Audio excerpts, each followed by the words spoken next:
June, get ready. You're going to your auntie's. I don't want to go to my auntie's. You're only going to be there a few hours. No, I don't want to go there because my cousin always messes with me. But tell his mama.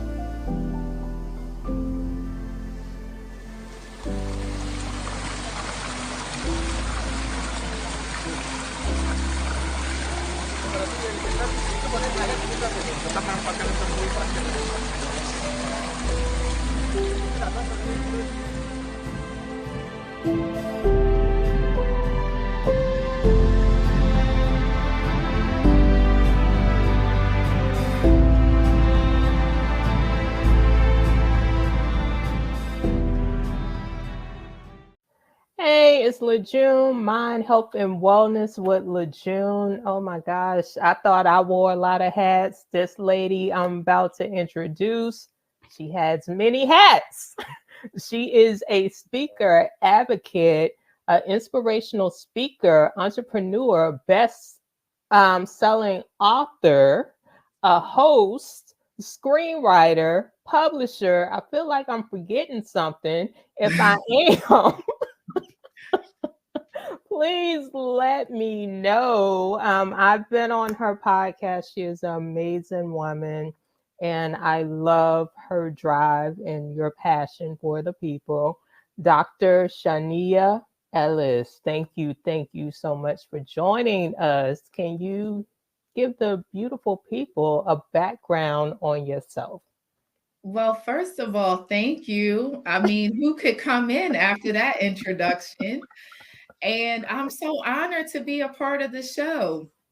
I'm so glad that we could connect after you being on my show. I really enjoyed you, and I have a likewise respect for all that you do. So, a little bit about me. I tell people all the time there is always a story behind the glory. Whenever people see shiny names up in lights or people doing a lot, there's always a story behind the success of it all.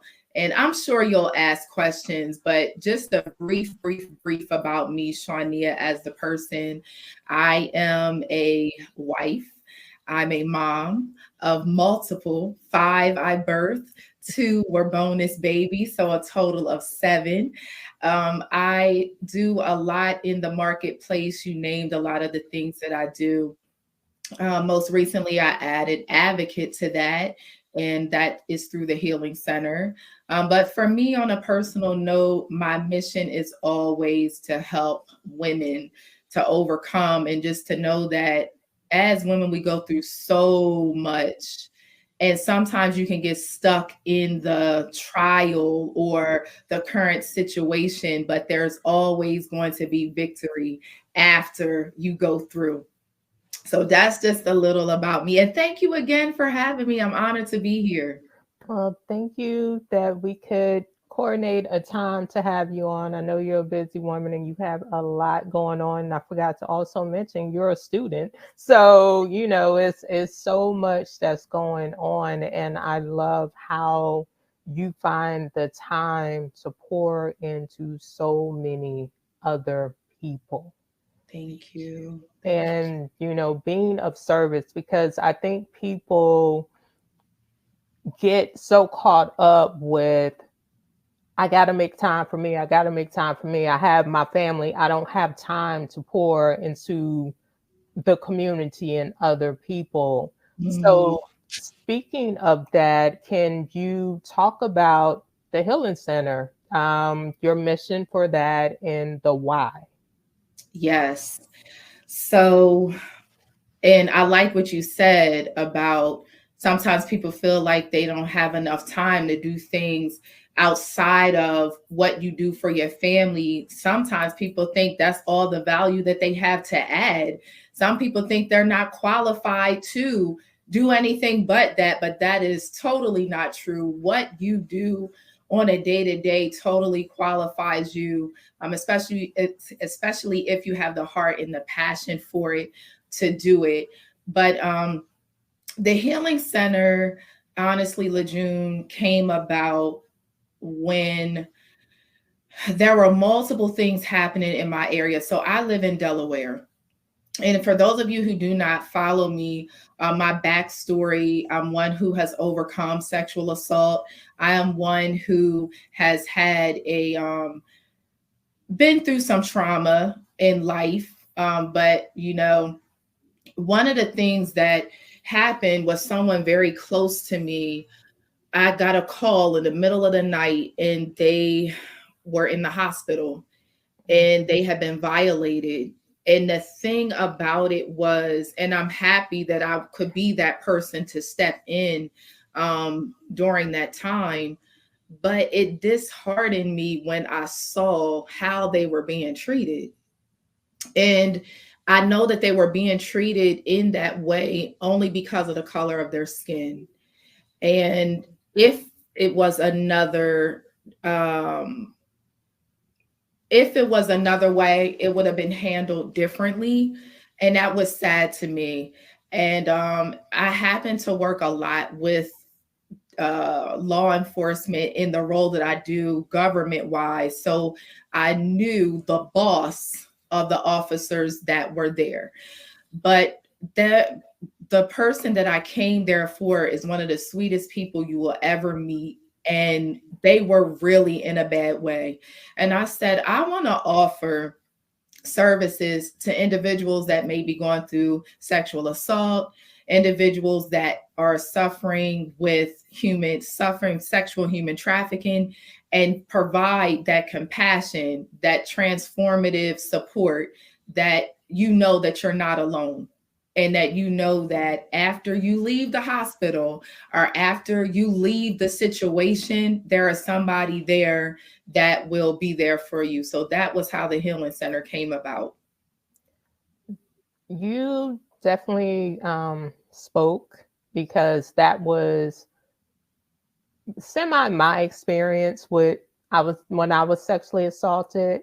The police officer was actually related to the person who sexually assaulted me. Wow. Everything at the hospital was fine. The nurses were nice and everything. So they didn't take the case any further. They asked me if I wanted to do a civil suit because I was willingly at the person's house, but that doesn't open the door for me to be sexually assaulted because Right. I'm at somebody's house. Right. So I definitely commend you for opening a center for women that are going through, because most women don't say anything because they're not believed, they're not heard, and they deal with the trauma of being sexually assaulted. They can't really be in successful relationships because they're seeing their partner as the person who violated them. Yes, so true. And you know what, LaJune, the other piece to that as well is sometimes it's such a press that I don't want to feel this pain anymore, that I want to pretend it does not exist. And I just want to go on with life as usual. I don't want this person to retaliate and try to do something to me if I use my voice to speak out. We come against that barrier. And not only that, just the shame of what the individuals have been through makes them want to isolate or to just not talk about it. But one of the things that I love about the Healing Center, we offer workshops for anxiety, PTSD, but it also digs deeper than that.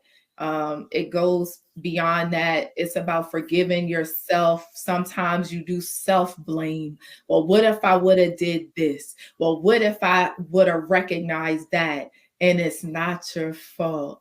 And that's one of our workshops, actually. It's not your fault.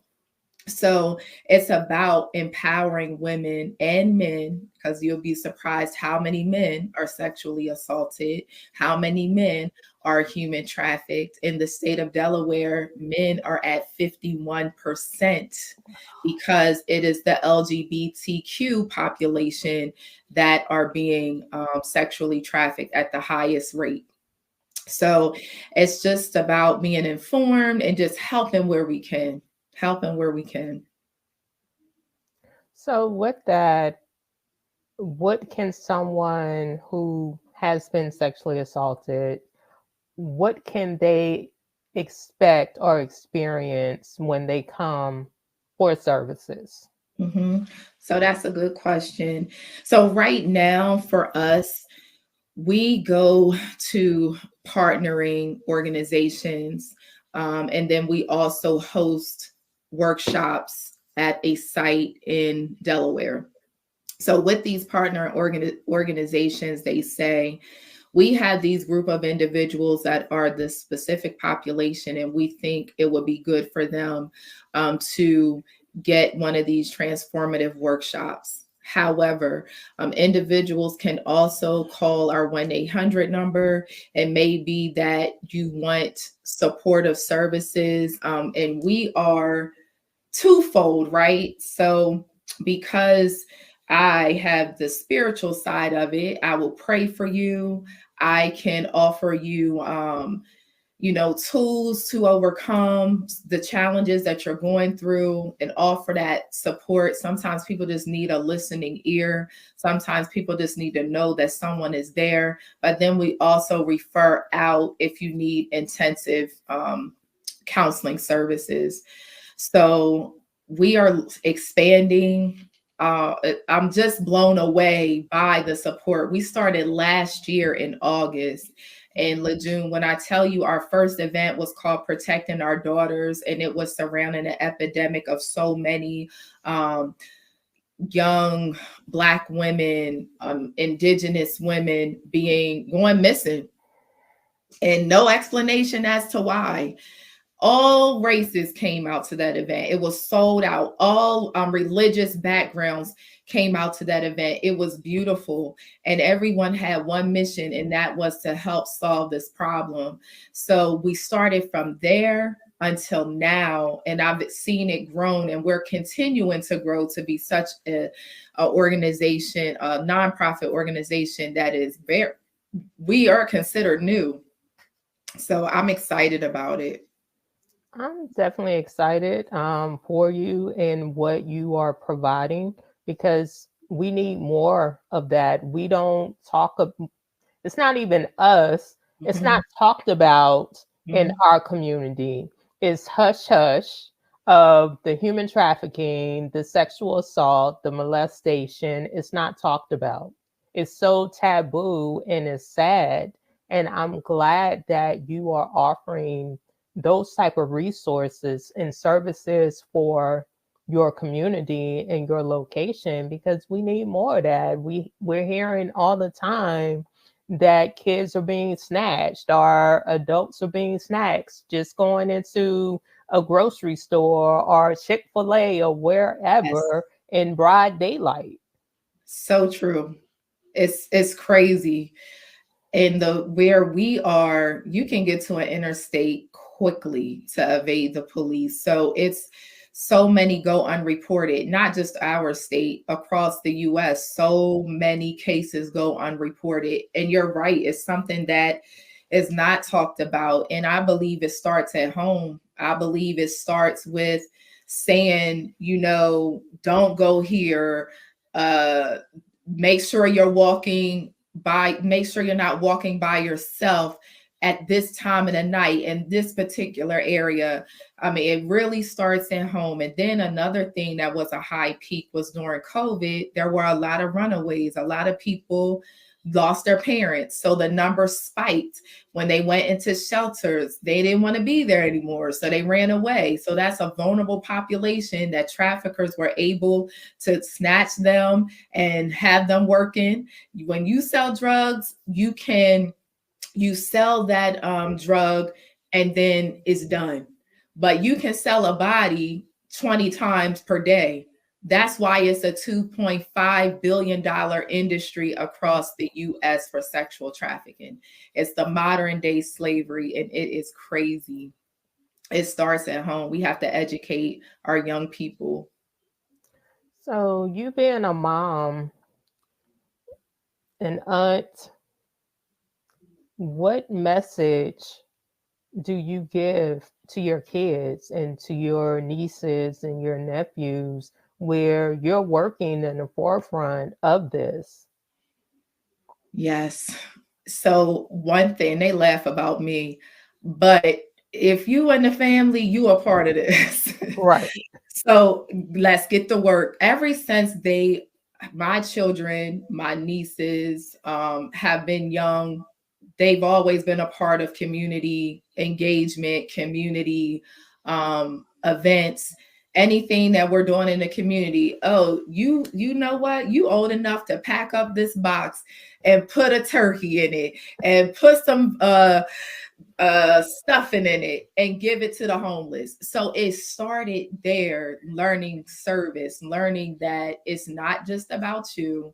There are other people out there that need help. So my biggest thing is bringing them in to be a part of the mission so that they can learn more about what's happening. But one-on-one messaging, I try to create a space where they can come to me about anything. Whereas some people, when you share different things, it may be hard, it might be a barrier. So we have to create that safe place for when they say, I'm going to this party, the party let out at this time and it's over in this area. Well, if they can't come to you, they're not going to tell you that. And you can't say to them, listen, I've been in that party, I've been in that area in my time. You don't want to be here when it gets to this time, this is when you leave. So it is absolutely creating that space for them to share. And then don't overwhelm them with information. Just drop nuggets along the way and then be a part of what they're trying to do. These young people have a voice like none other. To me, they led the Black Lives Matter movement. They were shutting down bridges. They were protesting. So they have a voice as well. It's about empowering them as well to be a part. And I agree. Just, the magnitude of them wanting to see change, but also at the same time, they have that competition of social media, of seeing other people, of Yes. seeing, different body types and different this and different that, and trying to compete and compare to that, where it's almost where most of them are losing themselves, where if they are approached with that offer of been given money to sell their body, and they're coming from a single family home where they're like, well, my mom or my grandmother can't afford this for me, I can get this easy money by doing this. That is one of the things I think now for me is scary for this population. Yes, I agree.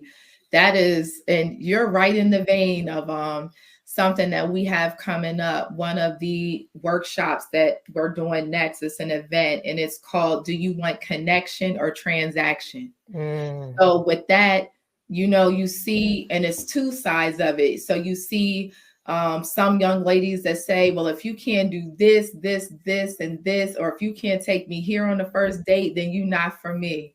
Well, do you want connection? Do you want a relationship? Do you want to eventually find love, or do you want transaction? Because what you put out is what you're going to get. And then on the men's side, well, I bought her dinner, I took her to the movies, so she owed me some at the end of the night. Well, do you want transaction or do you want connection? Because what you put out is what you're going to get. So I cannot wait for this conversation. We're having it in May. It's going to be in person in Dover. But what we are going to do is allow that safe space for young people to kind of talk about the things that are happening in this dating pool right now, and just have a panel of people that is imparting wisdom, but also being real. And I love that you brought that up, because social media is definitely an influencer. And we have to instill in our young women and men that people only show you a glimpse of their life on Yes. social media. Yes. Okay. Even in this interview, I'm like this right now. You're getting a glimpse of me for 30 minutes. But when this interview is over, I have something after this. But after that, when this is over, all of this is going to be Right. different, right? So we have to keep that in mind and let them know people present what they want you to see. Everybody's life is not that way. People Photoshop their body. People do all kinds of things to make that picture look the way that they want it to look, while you're beating yourself up off of your God-given beauty. It's a huge deal. Yes, because I think people focus on the glitz and the glam and the sparkles, when reality, those people, most of the time, you kind of see that they rented something to make you think that Yes. they're these rich, fabulous people, when you really don't know what someone's going through, and that focus is that. So, with your events, I love that you're touching on that, because I don't know if you watch Kendra G on YouTube or on Instagram. She has a dating show. Okay. And a lot of women come on saying, I want a guy that makes six figures. And Mm, I love her because she's like, are you making six figures? come on. Because what you're asking for, you should be able to offer as well. Yeah. And I think we're so now focused on the materialistic thing and selling ourselves for money and that sexual moment where you're giving your energy away. That part, LaJune, your whole your whole energy away. And the crazy part about it is it will oh, you know what? We can be all day on this. You are not only giving your energy away, but you are telling that person that they are worthy of the energy that you're giving them. And when they treat you less than that, then what does that say about you? And it really is. I'm gonna have to go and watch that. What did you say her name It's was? Kendra G. Kendra G. Yes. Okay. She's on YouTube, and you can find, different interviews she's had with people. And just the nuggets that she drops is, Mhm. you're asking for this, but you don't have this. Come on. Come And on. and I'm like, that's true, because we say we want somebody to be in love with us, but are you in love with yourself? Let's start there. Yeah. Yes. And the part about that is people will know it. So men know that. Men know if you truly have self-worth, if you really love you, or if you're trying to connect with them to get them to make you feel better about who you are. That is so picked up in an instant. But I love that they are tackling that, because the truth of the matter is men want someone that can bring something to the table as well. And when you don't, so let's talk about the man who says, okay, I make, the number was 60,000. Okay, I make 60,000 a year, and you don't have a job, but guess what? I'll take that because you're going to be on my arm. You look good. I'm going to be able to control you with my money. We hope that that would not be the case. We hope that there are men that truly have a standard, but sometimes this is what you will find. They will say, oh, this is who you are. Okay, well, you're going to do this, everything that I need you to do. I'm going to control you with my finances. And you don't want that. You do not want that, but it's so prevalent today. Oh yeah, definitely. And I know you're married. So how do you and your husband balance each other out? Because you have so much that you're doing and you're working on, and I've seen, pictures of him supporting Mhm. you. How do you Mhm.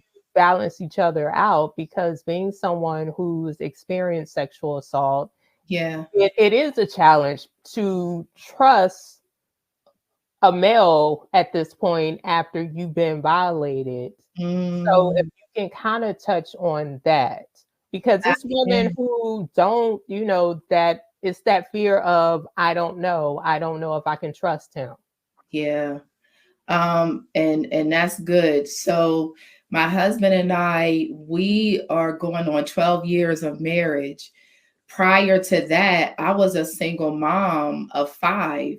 And one of my biggest fears was that I didn't want the same thing that happened to me to happen to my children, not just my daughters, but also my sons. So I needed to see, one, can I trust this man around them? Not just can I trust him with my heart and with me, can I trust him with my children? So that was big for me. Then the other piece to that is it was a lot of healing that I had to do before I even thought about saying I do. So I'm writing and I'm releasing and I'm documenting these things that I've shared, right, in my story about the things that happened to me. And I'm feeling less and less angry. I'm feeling more freedom, right? And we all know that healing is a process, but the first thing you have to do is evaluate where you are. I know some women who have read my story and have come to me and said, "Oh my God, I never even told anybody that happened to me." And it's sometimes that my husband touches me that it re traumatizes me and brings me back to the point where I was. And that's heavy. That means it's still some work there to do. But I think that one of the things you have to remember is that you are deserving of love. Love is possible for you. And if you never step out to find out, you're missing out on a possibility of finding somebody great. But first, or letting them find you however you want to do it. But first, you have to fall in love with yourself. And that healing journey, it could be something, but it's worth it. It can be painful, but it's worth it. To answer your question on how do we navigate it, one of the things I love about my husband is he's very supportive. He's been that since the beginning. And when you are with someone that does a lot in the community and does a lot, period, there is a sense of confidence that you have, and you have to be secure. And he is that. And I thank God for that. It is things that he does for, he's an author. He has his own things going on. So I'm not author or Dr. Shawneya Ellis in those moments. Even in my house, I am his wife. I am the mom. All of this is what it is. But I love that we can balance that out when it comes time.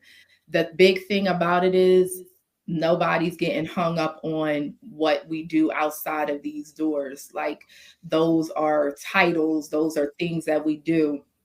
But at the end of the day, we are each other's first ministry. So that's what we have to keep in the forefront. I love that, because I think you see oftentimes people are competing with each other, even in relationships and marriage, of, well, you don't have time for me, you're doing this, you think you better than me, those types of Mhm. things. And Mhm. I love how you two mirror each other in Mhm. providing service and having your own stuff on the side, but then coming together as one. So I Yeah. love the individuality of both of you guys, and that's needed. And most people need to learn what that looks like because they don't, especially in our community, they don't know what that looks like. It's true. And LaJune, let me be really, really real, right? We've been married for 12 years. We had to figure it out. So we had to learn that our marriage is like nobody else's. I think people get caught up when they try to make their marriage look like someone else's. You have to do what works for you. And when those peaks come, because, you know, things come in different seasons. There are some seasons where, you know, there's busy, and then there's busy on a whole nother level. And you have to constantly check in on each other and constantly be like, okay, because I'm telling you, there were times in the beginning where that was the conversation. You busy, not you think you're better than me, never that, but I need some more time. And that is okay to say. And those are conversations that you need to check in with each other and have. But once you find that rhythm, it'll be just fine. You just have to have the right mate. So basically, it's communication, because if the person isn't communicating what they need from you, you're not going to know. Indeed. You don't try to guess. You will get it wrong every time. Right. Definitely. So my question is, for your services, are they online as well, or is it just in Delaware only? No, so that is a good question. So our first phase, we'd like to say, is mobile/virtual. We go to different places, we do things online, we do things over the phone, and then we go to hosting sites in our area. So to get any information about the Healing Center, you can go to bit.ly/the Healing Center. And then I recently released a book. It's called Hungry for Healing. So that book was birthed out of really talking to different individuals that felt like they were too busy to heal. Feeling like this got to take a back seat because I don't have time to feel the pain. I don't have time to do the work to get on the other side of that, because what do we do as women? We wear the superwoman cape and just go from day to day, but not realizing that those problems, those issues show up in other areas. Come on. Yes. So it comes up as I'm sharp and my tongue is sharp and is bitter, and you wondering why you got an attitude is because you did not address certain things and you just keep skipping over it. So that prompted, I'm going to write this book. But I brought that to say the Healing Center, and I share stories. I'm very transparent in my work, but some of the proceeds for that book go towards the Healing Center. So to purchase that, you can go to bit.ly hungry 4 in healing. Anything regarding me is www.shawneyaellis.com. Okay, well, definitely email me the links. Absolutely. And I will add it on to this when it posts. Definitely, if I can provide services to help in health and wellness, trauma-informed coach myself, yes, I would definitely love to. So please do not hesitate to reach out, because that is, definitely something I'm passionate about, and I've been trying to find a location here in Maryland to do. But definitely reach out, because I want to help somebody else, because it's not easy. So yes, I appreciate you sharing your story. Absolutely. And helping so many other women and men to go on the path of healing, because it's not easy and it's not something that happens overnight. So thank you. It definitely is not. But LaJune, that skipped my mind that you're right in Maryland. I'm going to be calling you. Okay. Yes, I'm right here in Maryland. Yes.